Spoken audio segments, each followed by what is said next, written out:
Tonkeeper account খোলার জন্য play স্টোরে গিয়ে সার্চ অপশনে যেতে হবে। সার্চ অপশনে যাওয়ার পরে উপরে যে সার্চ অপশানটি রয়েছে ওইখানে গিয়ে লিখতে হবে টনকিপার। টনকিপার লেখার পরে এখানে যে সার্চ অপশান দেখতে পাচ্ছেন এই সার্চ অপশনের উপরে ক্লিক করতে হবে। সার্চ অপশনে ক্লিক করার পরে টনকিপারের যে অ্যাপটি রয়েছে সেই অ্যাপটি ইনস্টল করে নেবেন। আমি যেহেতু পূর্বে থেকেই টনকিপার অ্যাপটি ইনস্টল করে রেখেছি, সুতরাং টনকিপার অ্যাপটি ওপেন করলাম। অ্যাপটি ওপেন করার পরে এখানে দুইটা অপশান দেখতে পাবেন, একটা হচ্ছে ক্রিয়েট নিউ ওয়ালেট আর একটা হচ্ছে ইম্পোর্ট এক্সিস্টিং ওয়ালেট।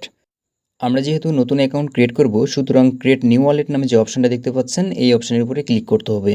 এখানে ক্লিক করার পরে আপনাকে 4 সংখ্যার একটি পাসওয়ার্ড সেট করতে হবে। ওকে, এখানে আমরা 4 সংখ্যার একটি পাসওয়ার্ড সেট করছি। 4 সংখ্যার পাসওয়ার্ডটি সেট করার পরে ওই পাসওয়ার্ডটি আবারও এখানে দিতে হবে। পাসওয়ার্ড দেওয়ার পরে আপনাদের সামনে ঠিক এই রকম একটি ইন্টারফেস আসবে। তার মানে আপনি এই অ্যাপস থেকে কোনো নোটিফিকেশান পেতে চান কি না সেই অপশানটা এখানে শো করছে। আমরা যেহেতু এই অ্যাপস থেকে নোটিফিকেশান পেতে চাই, সুতরাং গেট নোটিফিকেশান এই অপশানের উপরে ক্লিক করলাম। এরপরে আমরা কিন্তু টনকিপারের যে মূল ইন্টারফেস রয়েছে সেই ইন্টারফেসের মধ্যে প্রবেশ করেছি। এখানে প্রবেশ করার পরে টনকিপারের যে সিকিউরিটি ফ্রেজগুলো রয়েছে সেই ফ্রেজগুলো ব্যাকআপ করে রাখতে হয়, কারণ টনকিপার অ্যাপটি খুলতে ফোন নাম্বার বা ইমেইলের প্রয়োজন হয় না। সুতরাং এই টনকিপার অ্যাপের মূল যে সিকিউরিটির কাজগুলো করে সেটাই হচ্ছে এই সিকিউরিটি ফেজগুলো। সুতরাং এই সিকিউরিটি ফেজগুলো ব্যাকআপ বা সংরক্ষণ করে রাখতে হবে।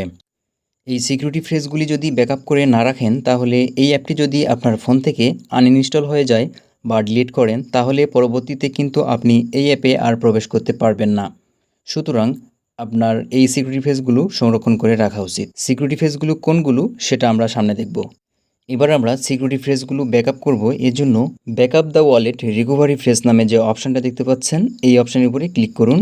তারপর কন্টিনিউ অপশানে ক্লিক করুন। কন্টিনিউ অপশানে ক্লিক করার পরে এখানে আপনি পূর্বে যে পাসওয়ার্ডটি সেট করেছিলেন সেই পাসওয়ার্ডটি দিতে হবে। পাসওয়ার্ডটি দেওয়ার পরে আমাদের সামনে রিকভারি ফ্রেজগুলো কিন্তু শো করেছে। এখানে 1 থেকে 24 পর্যন্ত যে ওয়ার্ডগুলো দেখতে পাচ্ছেন এই প্রত্যেকটা ওয়ার্ডই হচ্ছে এক একটা করে সিকিউরিটি ফ্রেজ। সুতরাং এই সমস্ত ওয়ার্ডগুলো আমাদেরকে ব্যাকআপ রাখতে হবে। এটা ব্যাকআপ রাখার জন্য আপনি এটি স্ক্রিনশট দিয়ে নিয়ে রাখতে পারেন, অথবা সবচেয়ে ভালো হয় এই সিকিউরিটি ফ্রেজগুলো আপনি খাতায় বা ডায়েরিতে লিখে রাখতে পারেন। ওকে, এই সিকিউরিটি ফ্রেজগুলো আমরা খাতায় লিখে রেখেছি।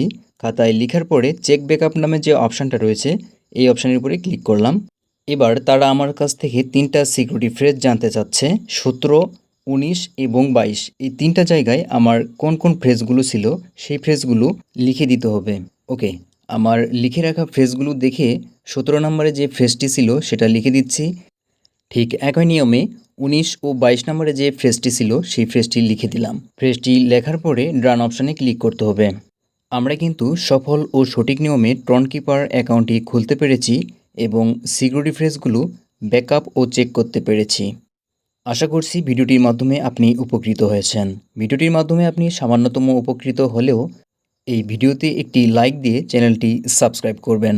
অলরেডি সাবস্ক্রাইব করে থাকলে অসংখ্য ধন্যবাদ।